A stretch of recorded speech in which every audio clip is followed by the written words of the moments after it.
Traders good morning. ഇന്ന് March 14 വെള്ളിയാഴ്ചയാണ്. കഴിഞ്ഞ 2-3 ദിവസമായിട്ട് നമ്മൾ കാണുന്ന ഒരു കാഴ്ച, നിങ്ങൾ നിഫ്റ്റിയുടെ 5 മിനിറ്റ് ടൈം ഫ്രെയിമിൽ നിങ്ങൾ നോക്കുവാണെങ്കിൽ നിങ്ങൾക്ക് കാണാൻ പറ്റുന്ന ഒരു കാര്യമുണ്ട്. അതായത് നിഫ്റ്റി വ്യാഴാഴ്ച മാർച്ച് 6 വ്യാഴാഴ്ച ക്രിയേറ്റ് ചെയ്തൊരു ഹൈ ഉണ്ടായിരുന്നു, ഏകദേശം ഒരു 22,550 ആ റേഞ്ചിൽ.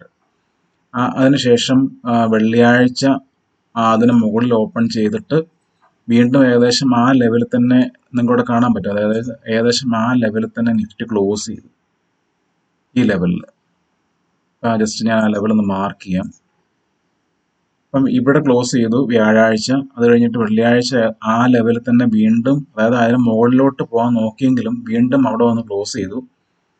അതിനുശേഷം തിങ്കളാഴ്ച ആ ലെവലിൻ്റെ അവിടെ ഓപ്പൺ ചെയ്തെങ്കിലും ഈ ലെവലിന് മുകളിൽ സസ്റ്റെയിൻ ചെയ്യാൻ പറ്റിയില്ല. അന്നത്തെ ദിവസം വീണ്ടും അത് ബ്രേക്ക് ഡൗൺ ചെയ്ത താഴെയാണ് ക്ലോസ് ചെയ്തിരിക്കുന്നത്.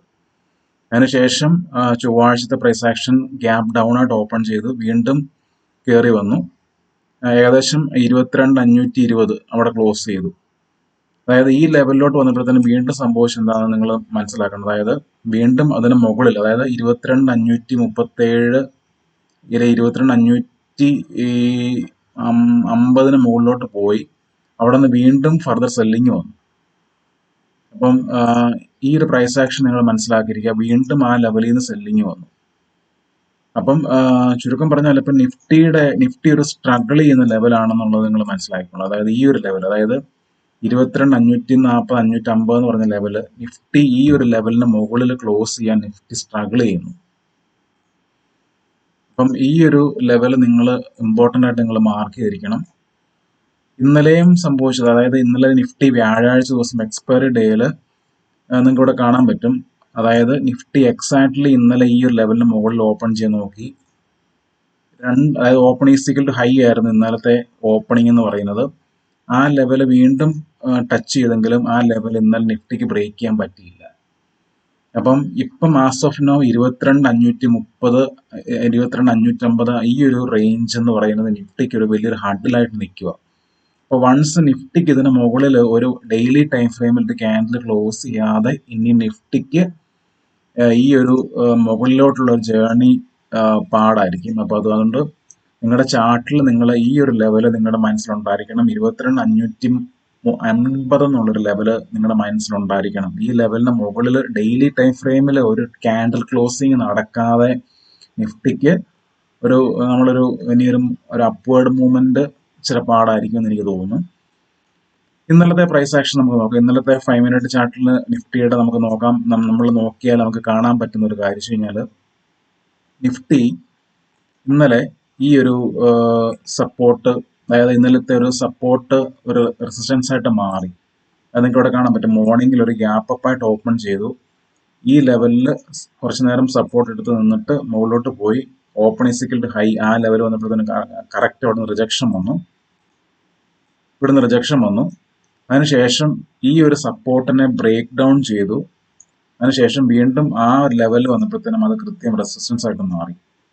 അപ്പം ഈ ഒരു ലെവൽ നിങ്ങൾ മാർക്ക് ചെയ്യണം. ഈ ലെവൽ എന്ന് പറയുന്നത് നിഫ്റ്റിയെ സംബന്ധിച്ച് ഒരു സപ്പോർട്ട് ടേൺഡ് റെസിസ്റ്റൻസ് ലെവലാണ്. 22,460 എന്ന് പറഞ്ഞ ഈ ഒരു ലെവല് നിഫ്റ്റിയെ സംബന്ധിച്ച് ഒരു സപ്പോർട്ട് ടേൺഡ് റെസിസ്റ്റൻസ് ലെവലാണ്. അപ്പം അതുകൊണ്ട് ഇൻ കേസ് നിഫ്റ്റി ഇന്നിപ്പം ഈ ഒരു ലെവൽ ഇന്നലത്തെ ഈ ഒരു താഴത്തെ ലെവലിൽ നിന്ന് കയറി വരുവാണെങ്കിൽ ഫസ്റ്റ് റെസിസ്റ്റൻസ് എന്ന് പറയുന്നത് നിഫ്റ്റിയെ സംബന്ധിച്ച് ഈ ഒരു ലെവലായിരിക്കും, 22,460. അപ്പം ഈ ഒരു ലെവൽ നിങ്ങളുടെ ചാർട്ടിൽ നിങ്ങൾ മാർക്ക് ചെയ്യണം. ഇത് കൂടാതെ നമുക്ക് ഇന്നലത്തെ ലോ എന്ന് മാർക്ക് ചെയ്യാം.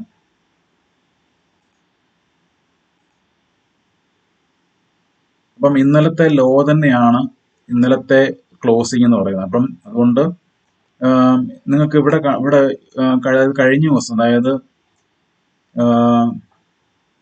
മാർച്ച് 11 ചൊവ്വാഴ്ച ദിവസം, അന്നത്തെ ദിവസത്തെ ക്ലോസിങ്ങിന്റെ പ്രത്യേകത നിങ്ങൾ കണ്ടു കാണും. അതായത് അന്നത്തെ ദിവസത്തെ ക്ലോസിങ്ങിന്റെ പ്രത്യേകത എന്ന് പറയുന്നത് ഡേ ഹൈ തന്നെയായിരുന്നു അന്നത്തെ ക്ലോസിംഗ് എന്ന് പറയുന്നത്. അത് ഞാനിവിടെ ജസ്റ്റ് മാർക്ക് ചെയ്യാം. ഇതാണ് ആ ക്ലോസിംഗ്, ആ ഒരു ലെവൽ എന്ന് പറയുന്നത്.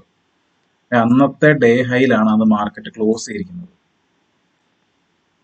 ഇന്നലത്തെ ക്ലോസിങ്ങിന്റെ പ്രത്യേകത എന്താണെന്ന് വെച്ച് കഴിഞ്ഞാൽ, ഇന്നലത്തെ ഡേ ലോയ്ക്ക് അടുത്ത് തന്നെയാണ് മാർക്കറ്റ് ക്ലോസ് ചെയ്തിരിക്കുന്നത്, അല്ലേ? ഇന്നലത്തെ ഡേ ലോയ്ക്ക് അടുത്ത് തന്നെയാണ് മാർക്കറ്റ് ക്ലോസ് ചെയ്തിരിക്കുന്നത്. അപ്പം ഈ ഒരു ക്ലോസിംഗ് രീതികൾ നിങ്ങളുടെ ചാർട്ട് അനാലിസിസിൽ നിങ്ങൾ ഇങ്ങനത്തെ ഒരു ക്ലോസിങ്ങുകളൊക്കെ നിങ്ങൾ നിരന്തരം ഒബ്സർവ് ചെയ്യണം. ഇങ്ങനെ ക്ലോസിംഗ് നടക്കുമ്പോഴത്തേനും തൊട്ടടുത്ത ദിവസം ഇതിന്റെ ഒരു കണ്ടിന്യൂഷൻ ആണ് സംഭവിക്കുന്നത്, അല്ലെങ്കിൽ അതിന്റെ ഒരു റിവേഴ്സൽ ആണ് സംഭവിക്കുന്ന കാര്യങ്ങൾ നിങ്ങൾ ചാർട്ടിൽ ഒബ്സർവ് ചെയ്യാൻ തുടങ്ങുമ്പോഴത്തേനും നിങ്ങൾക്ക് നിങ്ങളുടെ ട്രേഡിങ്ങിൽ ഒത്തിരി ഇമ്പ്രൂവ്മെന്റ്, നിങ്ങൾക്ക് കുറച്ചും കൂടെ മാർക്കറ്റിന്റെ ഒരു ഡയറക്ഷനെ പറ്റി കുറച്ചും കൂടെ അതായത് ഒരു ഫേക്ക് മൂവ്മെന്റ്, അതായത് അന്നത്തെ ദിവസം നമ്മൾ നോക്കുക, അതായത് ചൊവ്വാഴ്ച ദിവസം മാർക്കറ്റ് ഡേ ഹൈക്ക് എടുത്ത് തന്നെയാണ് ക്ലോസ് ചെയ്തിരിക്കുന്നത്. അതിനുശേഷം തൊട്ടടുത്ത ദിവസം എന്താ സംഭവിച്ചത്? ബുധനാഴ്ച ദിവസം മാർച്ച് 12-ാം തീയതി ബുധനാഴ്ച ദിവസം ഇതിന്റെ മുകളിൽ ഗ്യാപ്പ് അപ്പായിട്ട് ഓപ്പൺ ചെയ്തു. അതായത് നമ്മളിവിടെ ഒരു ട്രാപ്പിംഗ് നടക്കുകയാണ്. അതായത് ഈ ഒരു കണ്ടിന്യൂസ് ആയിട്ടുള്ള അപ്വേർഡ് മൂവ്മെന്റ് തൊട്ടടുത്ത ദിവസം മാർക്കറ്റിൽ ഓപ്പൺ ചെയ്ത് എവിടെയാണ്? അതായത് ഈ ഒരു ഹൈക്ക് മുകളിൽ ഓപ്പൺ ചെയ്തു. അപ്പൊ സ്വാഭാവികമായിട്ടും ഇവിടെ ആൾക്കാർ ട്രാപ്പിലാവുകയാണ്. അതായത് ഈ ഒരു മൂവ്മെന്റ്, അതായത് തൊട്ട് തലേദിവസത്തെ ബുള്ളിഷ് ആയിട്ടുള്ള ക്ലോസിംഗിന്റെ കണ്ടിന്യൂഷൻ ആയിരിക്കും ഇവിടെ വരുമെന്നുള്ള പ്രതീക്ഷയിൽ ഇവിടെ വാങ്ങിക്കുന്ന ആൾക്കാരുണ്ട്. അപ്പം അവർ പ്രതീക്ഷിക്കുന്നത് എന്തായിരിക്കും? ഇവിടെ മുകളിൽ ഓപ്പൺ ചെയ്തു, അങ്ങനെയാണെന്നുണ്ടെങ്കിൽ ഇവിടെ ഈ സപ്പോർട്ട് എടുത്തിട്ട് വീണ്ടും മാർക്കറ്റ് കയറി പോകാതിരിക്കും എന്നുള്ള പ്രതീക്ഷയിലാണ് ഇവിടെ ഓപ്പണിങ്ങിൽ ആൾക്കാർ ചാടിക്കയറി മേടിക്കുന്നത്. പക്ഷെ അവിടുന്ന് എന്താ സംഭവിക്കുന്നത്? ഈ ഒരു ലെവൽ ബ്രേക്ക് ഡൗൺ ചെയ്തിട്ട് പിന്നെ പോയത് കൊണ്ട് എങ്ങോട്ടാണെന്നുള്ളത്. അപ്പം ഈ ഒരു പ്രൈസ് ആക്ഷൻ നിങ്ങൾ മനസ്സിലാക്കിയിരിക്കണം. ഇങ്ങനത്തെ അതായത് ട്രാപ്പിംഗ്, അതായത് നമ്മളെ ട്രാപ്പിലാക്കുന്ന ഒരു ക്ലോസിങ്ങും ഓപ്പണിങ്ങും ആണത്. അപ്പം ഇപ്പം രണ്ട് രീതിയിലാണ്. അതായത് ക്ലോസിംഗ് എന്ന് പറയുമ്പോഴത്തേനും തൊട്ട് തലേദിവസം ക്ലോസിംഗിന്റെ, അതായത് ആ ഡയറക്ഷന്റെ കണ്ടിന്യൂഷൻ തൊട്ടടുത്ത ദിവസം സംഭവിക്കാം, അല്ലെങ്കിൽ അവിടുന്ന് റിജക്ഷൻ സംഭവിക്കാം മോർണിംഗിൽ. അപ്പം ഇന്ന് നിങ്ങൾ വാച്ച് ചെയ്യേണ്ട ഓപ്പണിംഗ് എന്ന് പറയുന്നത്, അതായത് ഇന്ന് വ്യാഴാഴ്ച ദിവസത്തെ ഒരു ഫോൾ ഉണ്ട്, കണ്ടിന്യൂസ് ആയിട്ടുള്ള ഒരു ഫോളോ, മോർണിംഗിൽ നിന്നും ഒരു റിക്കവറി ഇല്ലാതെ ഡേ ലോയ്ക്ക് അടുത്തുള്ള ക്ലോസിങ്.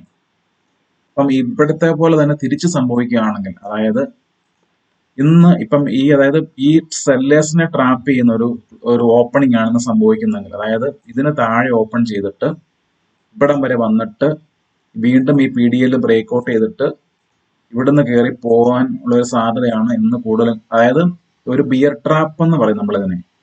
അതായത് ബിയർ ട്രാപ്പ് എന്ന് പറഞ്ഞാൽ സെല്ലേഴ്സിനെ ട്രാപ്പ് ചെയ്യുന്ന ഒരു ഓപ്പണിംഗ് സംഭവിച്ചിട്ട്, അതായത് ഈ ഒരു PDL കട്ട് ചെയ്തുകൊണ്ട് ഒരു റെഡ് ക്യാൻഡിൽ ഫോം ചെയ്തു. അതായത് അന്നേരം ഈ പറയുന്ന ഇന്നലെ സെല്ല് ചെയ്ത ആൾക്കാരെയും ഇന്നലെ സെല്ല് ചെയ്യാൻ വിട്ടുപോയ ആൾക്കാരെയും കൂടെ ഇൻവൈറ്റ് ചെയ്യും മോർണിംഗിൽ. അതായത് വീണ്ടും ഈ ഒരു ഫോളിന് കണ്ടിന്യൂഷൻ ആണെന്നുള്ളൊരു ധാരണയിൽ വീണ്ടും ഇവിടെ ആൾക്കാർ സെല്ല് ചെയ്യാൻ തുടങ്ങും. അപ്പം അവരെ ട്രാപ്പ് ചെയ്യുന്ന ലെവലാണ് ശരിക്കും പറഞ്ഞാൽ നമുക്ക് ഈ തൊട്ട് താഴെയുള്ളത്. അതായത് ഇവിടുന്ന് ഒരു നല്ലൊരു ബൗൺസ് നടന്ന ഒരു ലെവലാണത്. നിങ്ങൾക്ക് ഇവിടെ കാണാൻ പറ്റും, ഈ ലെവലിൽ നിന്ന് നല്ല ബൗൺസ് വന്നിട്ടുണ്ട്. അപ്പം ഇൻ കേസ് ഇന്നിപ്പോൾ മാർക്കറ്റ് ഓപ്പൺ ചെയ്യുന്നത് ഈ PDL കട്ട് ചെയ്തുകൊണ്ട് റെഡ് ക്യാൻഡിൽ ഫോം ചെയ്തിട്ട് ഈ ലെവൽ വന്നിട്ട് റിവേഴ്സ് ചെയ്തിട്ട് കയറി പോവുകയാണെങ്കിൽ, അതായത് ഈ ഒരു സെല്ലിംഗ് ക്യാൻഡലിന്റെ ഹൈ ബ്രേക്ക് ഔട്ട് ചെയ്ത് മുകളിലോട്ട് പോവുകയാണെങ്കിൽ, ഇന്നലെ ഇവിടെ സെല്ല് ചെയ്ത ആൾക്കാരെയും ഇന്ന് മോർണിംഗിൽ വീണ്ടും ഈ സെല്ലിന്റെ കണ്ടിന്യൂഷൻ സംഭവിക്കുമെന്ന് പ്രതീക്ഷിക്കുന്ന ആൾക്കാരെയും കൂടെ ട്രാപ്പിലാക്കിക്കൊണ്ട് മാർക്കറ്റ് കയറി പോകും. അപ്പൊ അതുകൊണ്ട് ഇന്ന് നിങ്ങൾ മോർണിംഗിൽ വാച്ച് ചെയ്യേണ്ട പ്രൈസ് ആക്ഷൻ എന്ന് പറയുന്നത്, ഇൻ കേസ് ഈ PDL ബ്രേക്ക് ഡൗൺ ചെയ്തുകൊണ്ട് ഒരു 5 മിനിറ്റ് ക്യാൻഡൽ റെഡ് ക്യാൻഡൽ ഈ ലെവൽ വന്ന് സപ്പോർട്ട് എടുത്തിട്ട് തിരിച്ച് വീണ്ടും കയറി പോവുകയാണെങ്കിൽ ഇവിടെ ഒരു ബിയർ ട്രാപ്പ് സിറ്റുവേഷൻ ആണ് സംഭവിക്കാൻ പോകുന്നത്. അപ്പം ഇങ്ങനത്തെ ഒരു ക്ലോസിംഗ് സംഭവിക്കുമ്പോഴത്തേനും തൊട്ടടുത്ത ദിവസം നടക്കുന്ന പ്രൈസ് ആക്ഷൻ ഇതാണോ എന്നുള്ളത് നിങ്ങൾ വാച്ച് ചെയ്യാൻ തുടങ്ങി കഴിയുമ്പോഴത്തേനും നിങ്ങളുടെ ഒരു ചാർട്ട് റീഡിങ്ങിനകത്ത് ഒത്തിരി നിങ്ങൾക്ക് ഇമ്പ്രൂവ്മെന്റ് കൊണ്ടുവരാൻ പറ്റും. അതേപോലെ തന്നെ നിങ്ങൾ ചാർട്ടിൽ നിങ്ങൾ മനസ്സിലാക്കേണ്ട വേറൊരു കാര്യം കഴിഞ്ഞാൽ, ഇതുപോലെ സപ്പോർട്ട് ടേൺ റെസിസ്റ്റൻസ് അല്ലെങ്കിൽ റെസിസ്റ്റൻസ് ടേൺ സപ്പോർട്ടുകളും തൊട്ട് തലേദിവസം ചാർട്ടിൽ ഉണ്ടെങ്കിൽ അത് ക്ലിയർ ആയിട്ട് മാർക്ക് ചെയ്യണം. ഇപ്പം ഇന്നലത്തെ ഈ ഒരു ലെവൽ എന്ന് പറഞ്ഞു കഴിഞ്ഞാൽ, ഞാനിപ്പം മുമ്പേ പറഞ്ഞതുപോലെ ഈ ഒരു സപ്പോർട്ട് ബ്രേക്ക് ഡൗൺ ചെയ്തു, കൃത്യം ആ സപ്പോർട്ട് ബ്രേക്ക് ഡൗൺ ചെയ്തിട്ട് അത് റെസിസ്റ്റൻസ് ആയിട്ട് മാറി. അപ്പം തൊട്ട് അടുത്ത ദിവസം ഈ ഒരു ലെവൽ തീർച്ചയായിട്ടും അത് ഒരു ഫസ്റ്റ് റെസിസ്റ്റൻസ് ആയിരിക്കും മാർക്കറ്റ് കയറി വരുവാണെങ്കിൽ. അപ്പം ഇത് നിങ്ങൾ മനസ്സിലാക്കിയിരിക്കണം. ഇന്നലത്തെ ലെവലിന്റെ ഒരു ഫിബൊനാച്ചി ലെവൽ നമ്മൾ വരയ്ക്കുകയാണെങ്കിൽ പോലും ഈ ഒരു ലെവൽ ശരിക്കും പറഞ്ഞാൽ ഫിബൊനാച്ചി റിട്രേസ്മെന്റ് ലെവൽ നോക്കിയാൽ പോലും ഈ ഒരു ലെവല് ശരിക്കും പറഞ്ഞാൽ ഇന്നത്തെ ദിവസം ഒരു റെസിസ്റ്റൻസ് ആയിട്ട് ആക്ട് ചെയ്യും. അപ്പം ഇന്നത്തെ ദിവസം മാർക്കറ്റ് ഈ ഒരു ലെവലിൽ ബ്രേക്ക് ഔട്ട് ചെയ്തിട്ട് ഒരു അരമണിക്കൂറെങ്കിലും ഇതിന് മുകളിൽ സസ്റ്റെയിൻ ചെയ്തെങ്കിൽ മാത്രമേ മാർക്കറ്റിന് ഇവിടുന്ന് വീണ്ടും മേളിലോട്ട് കയറി പോകാൻ പറ്റുള്ളൂ. അതുകൊണ്ട് നിങ്ങൾ അതാദ്യം മനസ്സിലാക്കുക. ഇന്ന് മാർക്കറ്റ് ഇൻ കേസ് പി ഡിയിന് താഴെ ഓപ്പൺ ചെയ്തിട്ട് ഈ ഒരു ലെവൽ, അതായത് ഈ ഒരു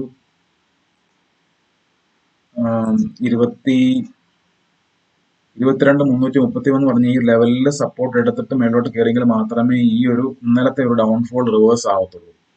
ഇൻ കേസ് മാർക്കറ്റ് വീണ്ടും ഈ പറയുന്ന ക്രിട്ടിക്കൽ സപ്പോർട്ട്, അതായത് 2 ദിവസമായിട്ട് നിഫ്റ്റി ഈ ഒരു ലെവൽ ഹോൾഡ് ചെയ്യുന്നുണ്ട്. അതായത് ഇന്നലെ ഈ ഒരു അതായത് ബുധനാഴ്ച ദിവസം ഈ ഒരു ട്യൂസ്ഡേയിലെ ലോയിലോട്ട് വന്നേ ഇല്ല. അതിന് മുന്നേ അവിടുന്ന് ഷാർപ്പായിട്ട് ബൗൺസ് ചെയ്ത് പോയി. ഇന്നലെയും ആ ലെവലിലോട്ട് എത്തിയില്ല. പക്ഷെ ഇന്ന് വീണ്ടും ഈ ലെവലിൽ താഴെ ഓപ്പൺ ചെയ്തിട്ട് ഈ ലെവലും കൂടെ ബ്രേക്ക് ഡൗൺ ചെയ്യുവാണെന്നുണ്ടെങ്കിൽ മാർക്കറ്റ് വീണ്ടും ഒരു ബിയറിഷ് ട്രെൻഡിലോട്ട് പോകും. അപ്പം അതുകൊണ്ട് ഈ ഒരു ലെവൽ ഭയങ്കര ക്രിട്ടിക്കലായിട്ടാണ് നിൽക്കുന്നത് മാർക്കറ്റിൽ. അപ്പം ഇത് നിങ്ങൾ വാച്ച് ചെയ്തോണം. 22,315, 20. അപ്പം ഈ ഒരു ലെവല് ഒരു strong demand zone as of now. അപ്പം ഇത് ബ്രേക്ക് ഡൗൺ ചെയ്യുവാണെന്നുണ്ടെങ്കിൽ നിഫ്റ്റിയിൽ വീണ്ടും ഒരു ബിയറിഷ്നെസ് വരാനുള്ള പോസിബിലിറ്റി ഉണ്ട്. പിന്നെ അടുത്ത സപ്പോർട്ട് ലെവൽ എന്ന് പറയുന്നത് ഇതാണ്. അടുത്ത സപ്പോർട്ട് ലെവലോട് ഒന്ന് മാർക്ക് ചെയ്യാം, 22,246. അപ്പം നമുക്ക് മുകളിലോട്ട് പോവുകയാണെന്നുണ്ടെങ്കിൽ നമ്മുടെ ഫസ്റ്റ് റെസിസ്റ്റൻസ് ലെവൽ എന്ന് പറയുന്നത് 22,460. അതായത് ഇന്നലത്തെ സപ്പോർട്ട് ടേൺ റെസിസ്റ്റൻസ് ലെവൽ ഉണ്ട്. പിന്നെ ഇന്നലത്തെ ഡേ ഹൈ ഉണ്ട്. ആ ഡേ ഹൈയും കൂടെ ഒന്ന് മാർക്ക് ചെയ്യാം. അപ്പം ഇവിടെ 2 തവണ സെല്ലിങ് നടന്ന ലെവലാണ്. അപ്പം ഇത് നിങ്ങളുടെ മനസ്സിലുണ്ടായിരിക്കണം. ഈ 2 തവണ ഈ ലെവലിൽ നിന്ന് ഷാർപ്പായിട്ടുള്ള സെല്ലിങ് വന്നു. അതായത് ഈ ഒരു ലെവലിൽ നിന്ന് നല്ല സെല്ലിങ് വന്നിരിക്കുന്നത്. അതായത് ഇവിടുന്ന് സെല്ലിങ് തുടങ്ങിയിട്ട് ഇവിടം വരെ വന്നു.